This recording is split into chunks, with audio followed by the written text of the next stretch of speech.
दोस्तों cyber crime के cases बहुत ज़्यादा फाइल हो रहे हैं इन दिनों। इस वजह से बैंक अकाउंट फ्रीज के केसेस भी बहुत ज़्यादा हो रहे हैं। कोई भी व्यक्ति जो बैंक अकाउंट होल्डर है, ऑनलाइन फंड रिसीव करता है, अपने बिजनेस फंड रिसीव करता है, किसी भी फैमिली रिलेटिव से या फिर किसी दोस्त से या किसी भी कारण से ऑनलाइन फंड रिसीव करता है, तो वो कभी भी बैंक अकाउंट फ्रीज के केस में फंस सकता है। किसी का भी बैंक अकाउंट फ्रीज हो सकता है, जबकि ये निश्चित नहीं है कि उसने कोई साइबर क्राइम किया है। बस उसके अकाउंट में कोई चैन में भी फंड अगर आ गया है और उसके द्वारा कोई साइबर क्राइम नहीं किया गया है, तो भी बैंक अकाउंट फ्रीज हो सकता है।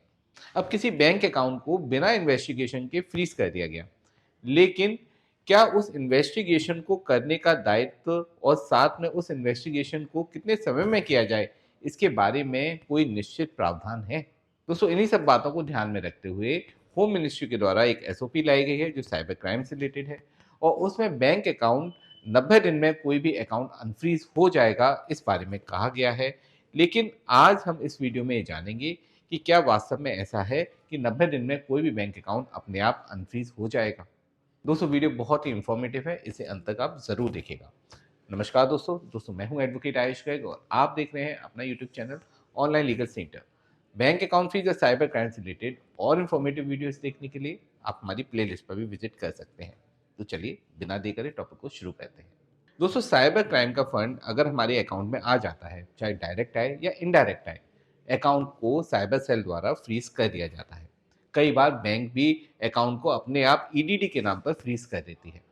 अब ऐसे में आप भटकते हैं, आप परेशान होते हैं, आपकी इस मेहनत की सारी कमाई उस बैंक अकाउंट में फ्रीज हो जाती है, और आप इससे रिलेटेड जो एविडेंस है वो भी आप साइबर सेल में सबमिट करते हैं या बैंक में सबमिट करते हैं, लेकिन वहां से कोई भी आपको रिलीफ नहीं मिल पाता है। कोई एक टाइम निश्चित नहीं है कि कितने समय में ये इन्वेस्टिगेशन कंप्लीट होगी और उस बैंक अकाउंट को अनफ्रीज किया जाएगा, कोई सुनने वाला ही नहीं है। ऐसे में जो होम मिनिस्ट्री की एसओपी आई है और उसमें अनफ्रीज किस तरीके से किया जाएगा साइबर क्राइम के केस में, इसको बताया गया है, और इसी में ही एक बात ये भी कही गई है कि 90 दिन के अंदर कोई भी बैंक अकाउंट अनफ्रीज हो सकता है।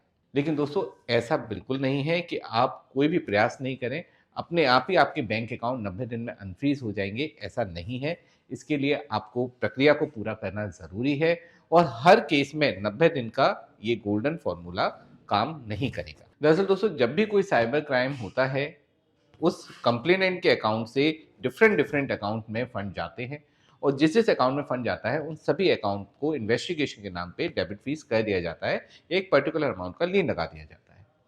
ऐसे में जब इन्वेस्टिगेशन होती है और जिस जिसके बैंक अकाउंट उसमें इन्वॉल्व होते हैं, उन सबको या तो साइबर सेल नोटिस भेजता है, या फिर उसमें आपकी बैंक से आपके अकाउंट के बारे में आपको डिटेल्स मिल सकती है कि मेरा बैंक अकाउंट किस साइबर सेल ने फ्रीज किया है, और उसके बाद आप अपनी कार्रवाई आगे बढ़ा सकते हैं। कई बार दोस्तों बैंक आपको ये डिटेल नहीं देती है कि कहाँ से आपका बैंक अकाउंट फ्रीज हुआ है, क्या ट्रांजेक्शन है, कौन सी लेयर में आपका अकाउंट फ्रीज है। तो ऐसी स्थिति में आपको 1930 पे कॉल करके ये डिटेल्स मिल सकती है। आप नज़दीकी साइबर सेल में विजिट करके भी ये डिटेल ले सकते हैं, या फिर आप हमारी हेल्पलाइन नंबर पे भी कॉल कर सकते हैं। हम आपको डिटेल्स प्रोवाइड कराने में आपकी हेल्प करेंगे। एक बार जब डिटेल्स मिल जाती हैं, तो फिर आपको साइबर सेल ऑफिसर से कांटेक्ट करना होता है।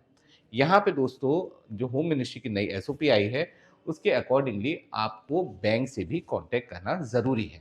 बैंक से आप केवाईसी के लिए कह सकते हैं, ईडीडी की फॉर्मेलिटीज़ पूरी करने के लिए भी कह सकते हैं, और जब बैंक आपकी एप्लीकेशन मिलती है तो उसको ईडीडी पूरा करना होता है। आपकी केवाईसी और ईडीडी की फॉर्मेलिटीज़ पूरी करने के बाद बैंक अपनी रिपोर्ट सीएफसीएफ आरएमएस पोर्टल पर विद इन 1 वीक में अपडेट करती है। ये अपडेशन बैंक अकाउंट अनफ्रीजिंग के लिए बहुत ज़्यादा ज़रूरी है, जो नई प्रक्रिया में लाया गया है। एक बार जब ये अपडेशन हो जाता है, तो 15 दिन के अंदर इन्वेस्टिगेशन ऑफिसर को अपनी रिपोर्ट सबमिट करनी होती है। अगर इन्वेस्टिगेशन ऑफिसर अपनी रिपोर्ट सबमिट नहीं करते हैं, तो ऑटोमेटिकली पोर्टल से ये रिपोर्ट डिस्ट्रिक्ट ग्रीवांस ऑफिसर को ट्रांसफर हो जाती है, और अगर उसके बाद डिस्ट्रिक्ट ग्रीवांस ऑफिसर भी इस पे कोई कार्रवाई नहीं करते हैं, तो स्टेट ग्रीवांस ऑफिसर को ये ट्रांसफर हो जाती है। अब ऐसे में ट्रांसफर होती रहेगी, फाइल आगे चलती रहेगी, लेकिन किसी ने भी इस पे कोई डिसीजन ही नहीं लिया।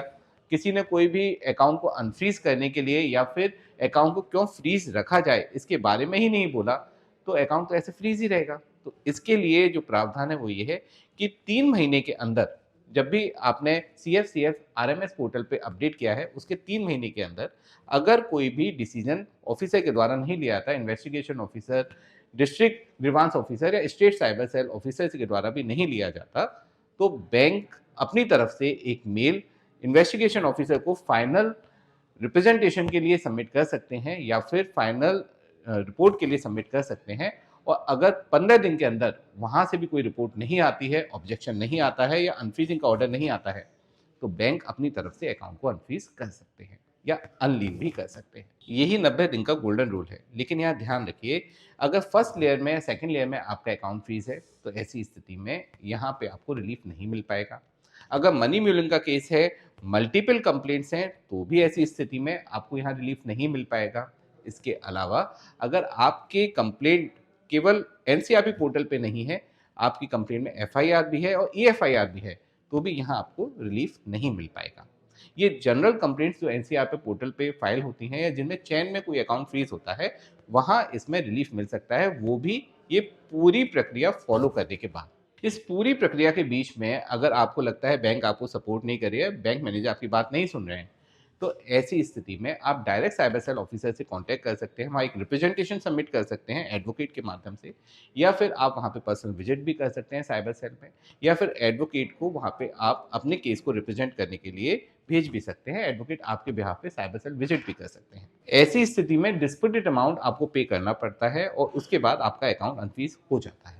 अगर आप डिस्प्यूटेड अमाउंट रिटर्न नहीं करना चाहते हैं, वो आपको लगता है पूरा जेन्युइन है और उससे रिलेटेड आपके पास सारे रेलिवेंट डॉक्यूमेंट हैं, तो आप कोर्ट की हेल्प ले सकते हैं। कोर्ट में आप किसी भी स्टेज में अपनी रिट पिटिशन फाइल कर सकते हैं, अपनी एप्लीकेशन भी दे सकते हैं और वहां से आप अपने अकाउंट को अनफ्रीज करा सकते हैं। इसके लिए आप उसी कोर्ट में एप्लीकेशन फाइल कर सकते हैं जिसके ज्यूरिडिक्शन में वो साइबर सेल आता है, और ये एप्लीकेशन अंडर सेक्शन 497/503 BNSS में फाइल हो सकती है। इसके अलावा आप हाई कोर्ट में रिट पिटिशन भी फाइल कर सकते हैं, जो मैंडेमस रिट पिटिशन होती है। यहाँ पे डिस्प्यूटेड अमाउंट को होल्ड करके अकाउंट को चालू करने का ऑर्डर किया जा सकता है।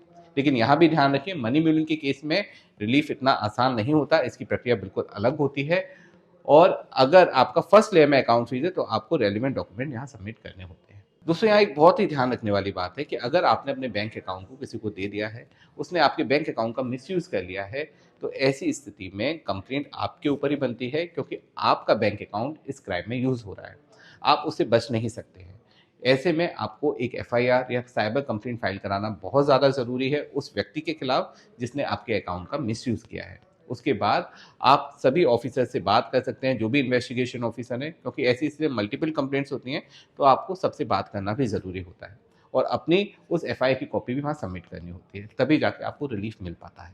पुलिस इतनी आसानी से एफआईआर फाइल नहीं करती है, तो आपको कोर्ट के थ्रू भी एफआईआर फाइल कराने की वो सोचना चाहिए ऐसी स्थिति में। अगर आपको कोई भी क्वेरी है या फिर कोई भी इस प्रकार की समस्या से आप जूझ रहे हैं, तो आप हमारी हेल्पलाइन नंबर पे इसके रिगार्डिंग कॉल कर सकते हैं, हम आपकी पूरी हेल्प करेंगे। दोस्तों, वीडियो अच्छा लगा हो तो इसे लाइक शेयर कमेंट ज़रूर कीजिएगा। चैनल को अभी तक सब्सक्राइब नहीं किया है तो इसे सब्सक्राइब भी ज़रूर कर लीजिए, जिससे आपको ऐसे ही लेटेस्ट इन्फॉर्मेटिव वीडियोज़ की नोटिफिकेशंस मिलते रहेंगे और आप भी लीगली अपडेटेड रहेंगे। अंत में सतर्क रहें, अपने अधिकारों के लिए जागरूक रहें और ऑनलाइन लीगल सेंटर से जुड़े रहें। मिलते हैं अगले वीडियो में। जय हिंद।